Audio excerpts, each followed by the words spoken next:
All right, welcome. If you're new to the channel, my name is Elliott and you're watching Rickety Ski Reviews. Today, we're gonna be answering your questions. We're gonna go through all of your comments and try to help as many people as we can. I know I've been doing a lot of reviews, but I wanna get back to answering your questions. I think in the summer, I do this more because it's kind of what I can do. But in this case, I kind of miss it. I like reading your comments. I like replying to them. I like helping as many people as I can. So let's jump into it. Let's see who we can help or what questions we can answer. All right, Roan7982 says, appreciate your videos, but as someone who has worked in marketing at a large company, the problem you're having working with companies is that your community is too small at this point. The reality is they need to prioritize bigger channels because they don't have unlimited resources. And once this community grows, you can be sure that you'll have a lot more traction. That's a really nice comment, I think. Here's the thing that I'm finding as someone who's reviewing skis on YouTube. I think that a lot of these execs, when I send them stuff, are just looking at subscriber count and looking, no further. The thing I would say is that a lot of my videos are now the #1 result. I got the Stokely Monero ARs months after the other larger channels got it, but now it's the #1 result for that ski. Same for a handful of other skis, like I think the DPS one, the Kaizen 112. I went live at 6 a.m. and by noontime, it was the #1 result for the 2025 ski. So yes, I think subscriber count is kind of important and it does help a lot for me when I go to these companies. So, please like and subscribe. That does help me. I don't want you to think it does nothing.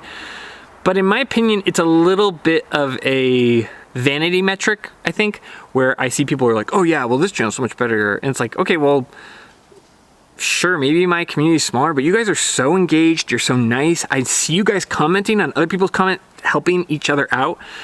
And in my opinion, where I'm at now, I'm not too worried about growth. I'm just happy that I'm cultivating a really positive community, and I wouldn't change the 7,000 subscribers, whatever, that are super positive and willing to help each other. I wouldn't trade them for 70,000 subscribers. I would rather have what we have now and having it be positive and having it be helpful and building a community where we're not just like sending each other the marketing material from whatever company, really trying to help one another out. So I get your point, and I know you didn't mean it in a negative way, but I'm just saying that I think, subscribers will come over time. I'm not gonna blah, blah, blah, be harassing you guys about liking and subscribing. I'd rather just be like, hey, this is a community for people who love skiing and want to help each other out. And, for me, I'm not gonna take money from brands. I'm just gonna be honest. And I'd rather build something that I care about than just having it be big for the sake of being big. There's a handful of videos I haven't done because I just don't believe in them. I could make that video that Steep did about like, how fast can I ski? And I could get in my old GS suit and, put the tracker on the GoPro, but it's dangerous. Kids ski on that hill. My kids ski on that hill. And granted, it's not very busy on the weekday, but I don't want to hurt someone. And more importantly, I don't want to promote the kind of community that doesn't care about other people's safety. So, if that makes me more niche and small, I'd rather do it right than do it big, so to speak. And for a lot of these companies, I can't understand it. I'm like, hey, DPS, over the period of a week, this is your #1 video for the ski. Hey, Stokely, over the period of a month, this is now your #1 video for the ski for all years, It's my honest opinion. It can't be bought or sold, and for me, it's the most valuable thing I have. But I appreciate the insight, and I think you are right. As someone who's worked in those corporate settings, I totally think you hit the nail on the head. I just am not willing to kind of bend at who I am for quick gains. All right, Keith 2076 says, your haircuts do look better. Seriously. Yeah, they do. My friend who cuts my hair, she's a barber. She does such a good job. They were away for a year and then they came back and now I can finally get my hair cut by someone else. I mean, I was doing myself and I was doing the best I could. I don't know, I'm like a very loyal person in very strange ways where I was like, I refuse to go to someone else because once they come back, then I'm gonna have to cut this other person off. This is the person who cuts my hair and I'm not gonna wander. I'm not gonna have wandering eyes, which is so silly. They're like, you can go get your haircut by other people. I don't care. I'm like, no, you're my person. You do the best job. I have 2 cowlicks in the back and it's so hard to cut my hair.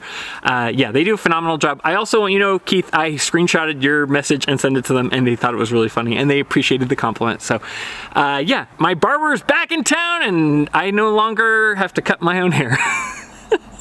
Great comment. I'm answering a lot of personal questions. I guess I'll keep it going.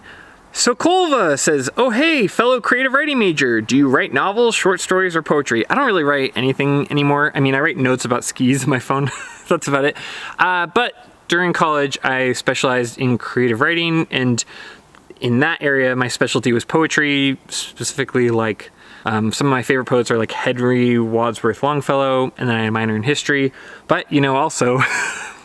I'm the stay-at-home parent in the relationship, and my wife really makes a better living, you know, and she was a bio major, so I don't know. I love my time doing creative writing and poetry, but it is certainly a much harder career path than my, you know, STEM friends and family. But yeah, I mean, I studied creative writing and poetry with a minor in history, and I did find it pretty effective when I worked in financial tech. And there's a lot of fundamentals of poetry that go into writing emails. It's called word economy, getting a message out without using a bunch of words that aren't necessary or just getting to the point. There are a handful of skills that I'm really like grateful for. And, you know, I even did a year of law school and I found it helpful, but I don't know. I'm glad I got to study something like that. There's a lot of really interesting concepts I learned about, but it's also in the real world can be difficult. I have a lot of times where I've interviewed for jobs and they just give me such a hard time about my major. I'm like, God, that was so long ago. What do you want me to do about it now? Anyway, but yeah, I love writing. I love movies, different music. Yeah, kind of not skiing related, but wanted to answer your question. Terry K on the DPS video says, nicely done, Elliott. Well said. Always appreciate your content. Lots of money, like they're expensive skis. But if a person was able to take advantage of more than just 2 or 3 epic days a season, maybe. Yeah, I had a handful of comments saying, oh, well, the price on the DPS skis is just so ridiculous. And I do get that. Like, I'm aware of how much money $1,700 is. I feel like I got a little bit of pushback for even reviewing them. And in my mind, I'm not telling you guys you have to go buy them. I'm telling you that they're a good ski and that they're pluses and minuses, and this is what I like and this is what I don't like. I think what I see out there is that there are some brands, like I didn't particularly like Bomber, and then they became way more expensive. There are expensive skis, there are good skis, and then there are some skis that are expensive and good. And I want people, no matter what bracket you're purchasing in, to understand the difference.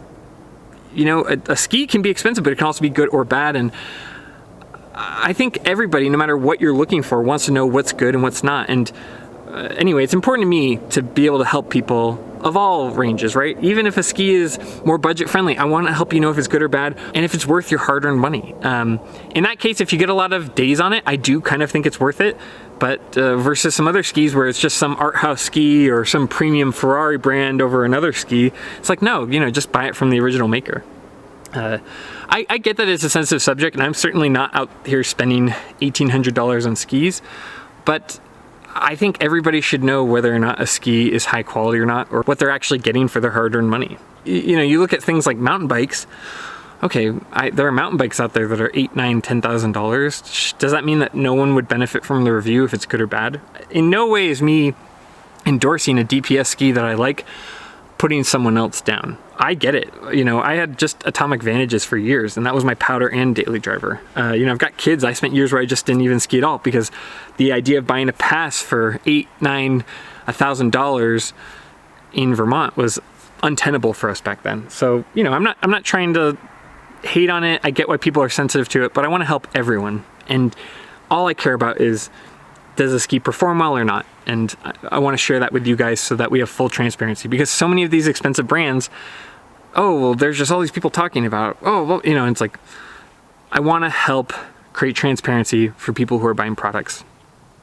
So anyway, that's the end of the video. Kind of different, but I love answering your guys' questions. If you like this kind of content, please consider liking and subscribing. I will also have a bunch of deals listed down below, and those have affiliate links. You can become channel members. You can like and subscribe, but more than anything, just thanks for being here. Thanks for taking time out of your day to watch my content, and for all the people commenting. I try to get to as many of those as I can. But yeah, I don't know. I appreciate it. And as always, I'll see you in the next one. See ya.